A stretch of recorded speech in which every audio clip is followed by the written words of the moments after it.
folks, it's out Baz again, still with his £5 guitar from the charity shop, PDSA charity shop. I've got a song that I'd like to sing you, but first of all, I shall have to read you this story because it's a true story and the song won't make any sense unless you've heard the story first. So I'll do it in two parts. I'll video the story and then I'll video the song. Okay? Here we go with the story. Once upon a time, when I was a good few years younger, I worked at a place where another guy named Rick also worked. Now Rick wanted to be a motorcyclist, and to this end he purchased a brand new 600cc Suzuki Bandit motorbike. The only fly in the ointment was Rick didn't have a license for a motorbike. He made a deal with the shop where he purchased the motorbike that they should keep the bike at the showroom until he had passed his test, informing them that this would not take long.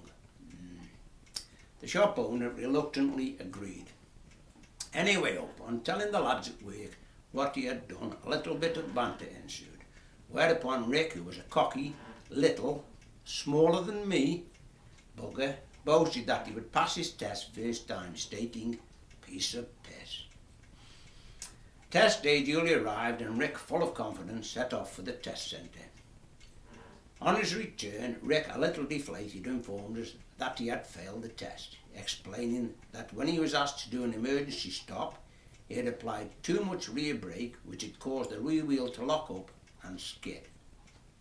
On informing the owner of the motorcycle shop that he had failed his test, he was politely asked to remove his motorcycle from the showroom to free up the space. Rick was now saddled with a new motorcycle that he could not ride. Test number 2 soon arrived and Rick, still confident but not quite as cocky, assured us that he was sure to pass this time. Right. Guess what? Yes, you're right, he failed again. He told us that the reason the examiner had failed him this time was due to incorrect positioning going down a one-way street. It was not that he had gone the wrong way, like against the flow.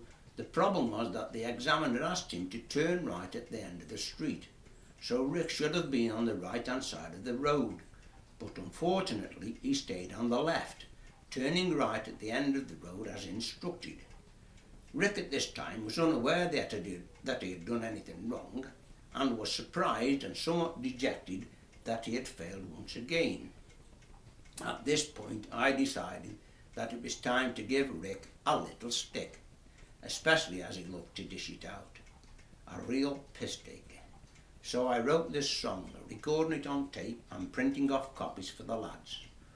Unbeknown to Rick, I set the tape player up in the restroom and gave all the other lads copies of the song.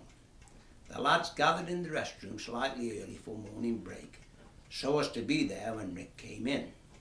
When he entered the room, the tape was switched on and the lads let him have it.